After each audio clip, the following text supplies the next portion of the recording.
Morning all. It's 5:30 in the morning on the 8th of May. The most horrendous storm all night long. It stopped, I think, about 3:30, maybe 4 o'clock this morning. I'm drying here, dry inside the tent, but the tent is absolutely soaked. There's flooding outside, thunder, lightning, everything all night long. I mean, Christ knows my luck. Honestly, this has been the wettest motorbike trip I've ever done in my life. I'm going to try and get packed up in a bit. And see, I mean, all the tent and everything is going to just be soaked. I'll have to dry it out when I get back to the UK, but yeah, not a very pleasant night at all. Honestly, it's like this bloody cloud has been following me this whole journey, which is just bizarre. Hey ho, let's get going. Hi everybody, it is 10:45 in the morning on Wednesday, the 8th. I did a little video earlier this morning in the tent at about sort of 5 o'clock-ish this morning, where I went through the most hell night. It just did not stop. Thunder, lightning, I mean massive loud cracks of thunder. Kids on the campsite that I was at started crying, and you know, it was not very pleasant. I thought the tent was going to get flooded at one point, and I worked out. I've been doing stuff this morning, and I've kind of worked out that it's sort of bizarre, really. I've done about 35 days so far. So the trip's going to be about 5 weeks in total, I think, something like that. But out of all of those days, I've had about 30 days of rain, and the rest of them have been good. But it's really bizarre how it seems to just be me that is getting this, which is not. That's not true. I mean, I'm just being silly, obviously, but I certainly have had my fair share. I mean, look at all those clouds over those mountains there. So this is the kind of we've just crossed over the border back into Slovenia. I had no opportunity to film at all, and I'll see how long I can film here because I don't want to get this camera wet. But I'm fully skinned up. I've got all my waterproofs on and everything, and it's actually reasonably cold. I've even got my winter gloves on. Look, you know, so. Yeah, it's interesting, but Slovenia is a very pretty country. Bit of a cross between Germany and Switzerland, I think.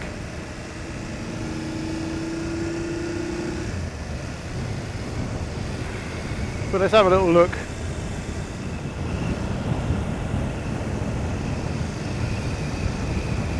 Gorgeous old houses. So lush. It's just so lush and green. It's like midsummer in the UK, or even late summer.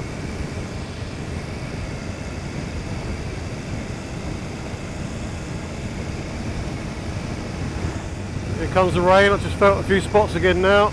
I'm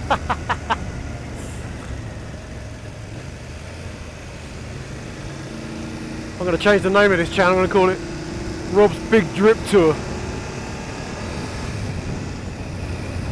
So about an hour or two, I think, and then we'll cross over into the Austrian border. I've done about, I guess, about 200 miles this morning, and I've got another 253 miles to go. So it's a big old day.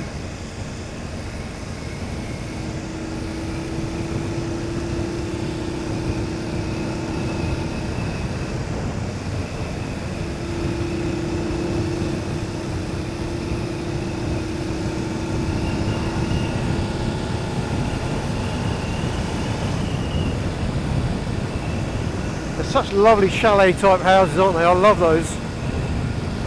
Very comfortable to live in. Lots of space. And outdoor seating.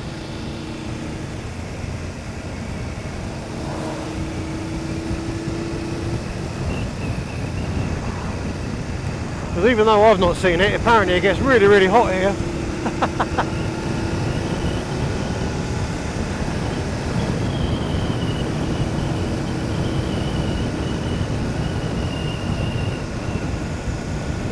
Wow, look at that.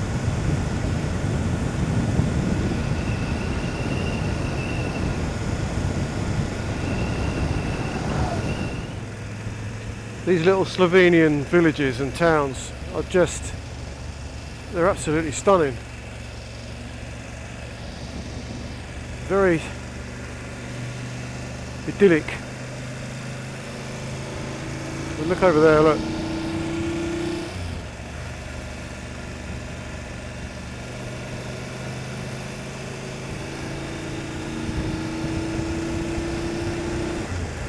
Very nice. I don't know why, it just reminds me, it's not nothing like, but it reminds me of when we think of the Shire and the Hobbit. All these little places dotted around.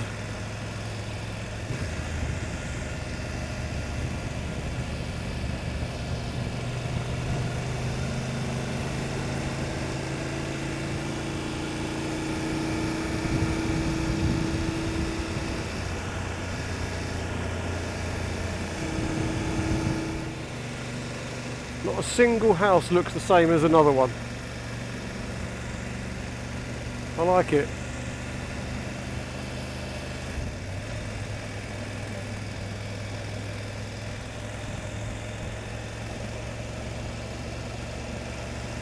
They do love a log burner. No gas up here. There's a couple of heat pumps there. That's good.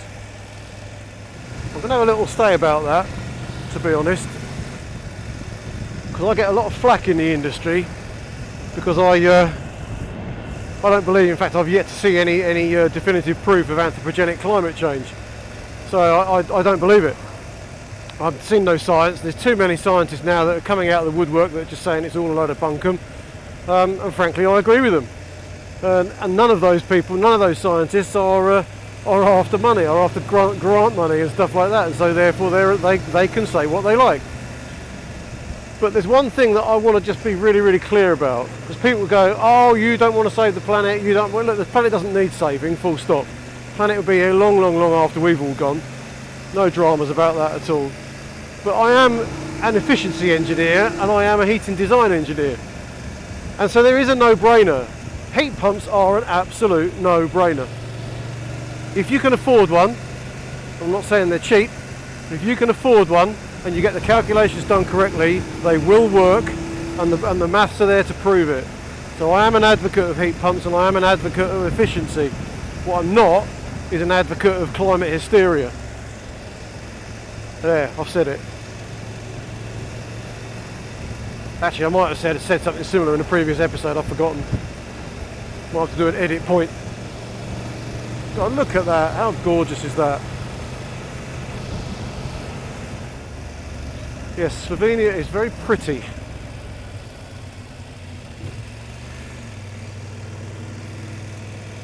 Look at the colour of that water, it's like a greeny blue.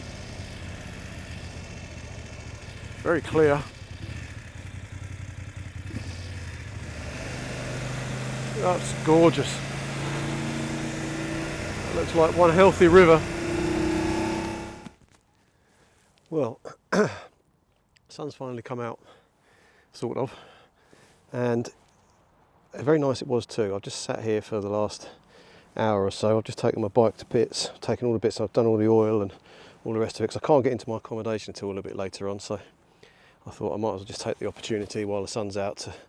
I took all my clothes off, and laid them on those benches just there, just to try and sort of dry them out in the sun, and they can, but all my gloves are just absolutely drenched and everything, so I'm going to have to wear my winter gloves, which are the only ones that are waterproof, so it might be a bit warm when we're out on the road in a minute, but who cares. And finally, the shades are back on, which is awesome, because you can ride with your visor open then, get some wind on your face and enjoy it. Right, we got about another 300 or so miles to go before we get to our destination in Luxembourg this evening, so we shall road the hit, as they say,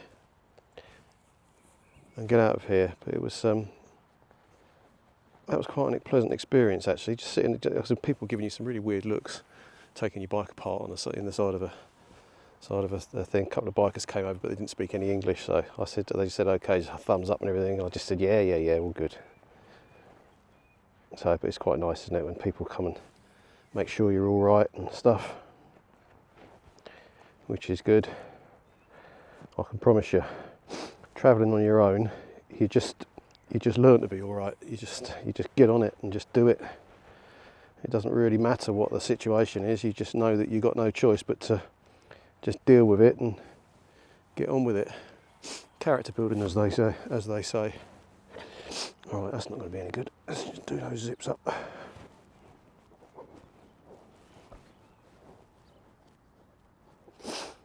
Why is that be flapping around like crazy? I left them undone because of the getting the waterproofs on and off, getting the wetsuit on, and I forgot to take my boots off in order to do it. Right, that never gets any easier. I've got to say, I got these Fauna boots, F-O-R-N-A, Fauna boots, on a recommendation from my mate Mark. Mark, if you're listening, they leak like a bloody sieve, mate. My feet are soaked under there. I mean, I'm going to try Scotch Garden when I get back, but they were sold saying that they were waterproof, but clearly they're not. Clearly they are not. So once it's moving, there's no weight at all. The BMW have done a fine job of balancing this bike on the go. What are you doing, mate? Yeah, fine job of balancing this bike on the go, but not stationary. Even a slight angle can send you off kilter. Okay, let's get on.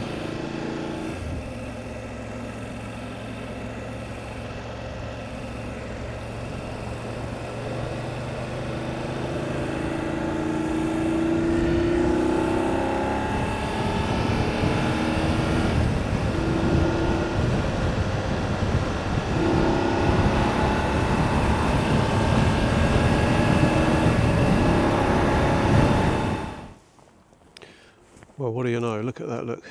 Just crossed that line. I zeroed that completely when I left the UK. So I've just done 11,003 kilometres so far on this trip, and I'm just about 25-30 kilometres southeast of Stuttgart. So, I don't know, what have I still got to go? I'm probably going to be somewhere around 11,700, 11,800 kilometres, I would think, for this trip. That's pretty awesome, isn't it? Wow.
one thing I've learned: you never know what's around the corner.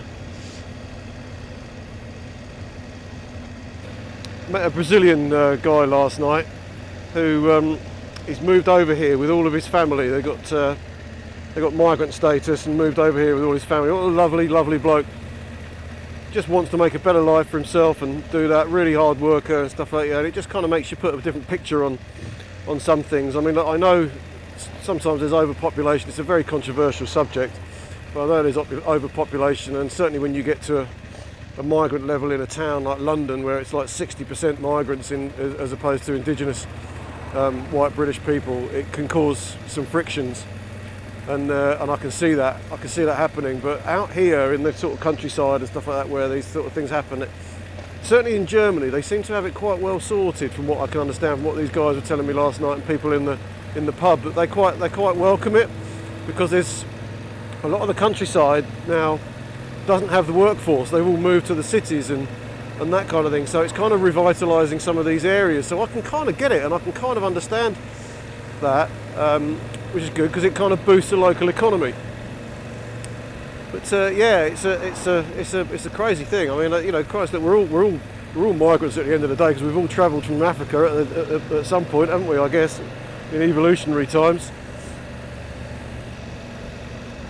But I do believe that cultures should stay, and certainly the guys in Brazil, one thing they were saying last night is that they've both of them have spent like 6 months learning German so far, and they really want to integrate into the culture, and I totally agree with that. I think, you know, if you move somewhere, the first thing you do is learn the language and get into their culture. You know, it's as simple as that. That's the whole point. I don't believe in inclusivity. I think inclusivity can actually cause more problems than anything, because you start to have to try and make compromises to such a degree that your culture gets smashed, and that's not good. That's not good for you know. That's like too many rats in a bag. You know, you can't. It doesn't work. You've got to have cohesion, and cohesion is about society and about community. It's not about splitting up and having sort of like ghettoisation and you know, split communities. That doesn't work, because that's not inclusivity. So I guess inclusivity, if it means everyone's going to be included in the culture, then I agree with it. But if you're coming in and you're not including yourself, and you're not assimilating yourself into a local culture, then that's not correct, in my opinion. But I'd like to have other people's views on it. It's only debate.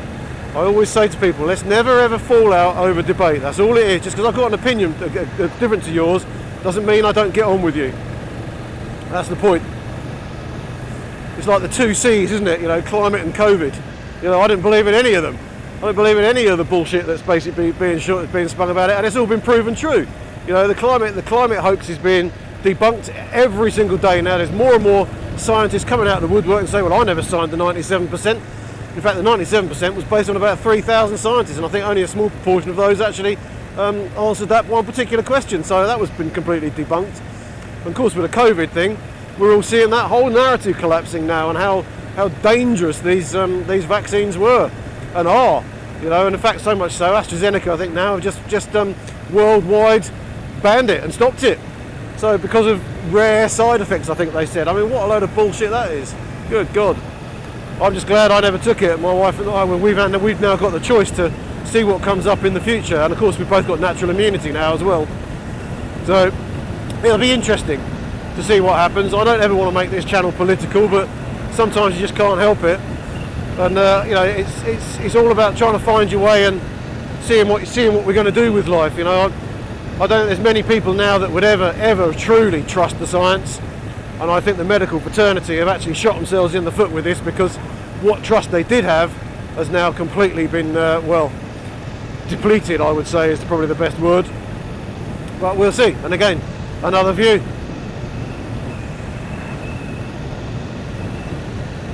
God, I should have put my winter gloves on. I think I might have to put the old heated grips on. Look at these roads, they're great.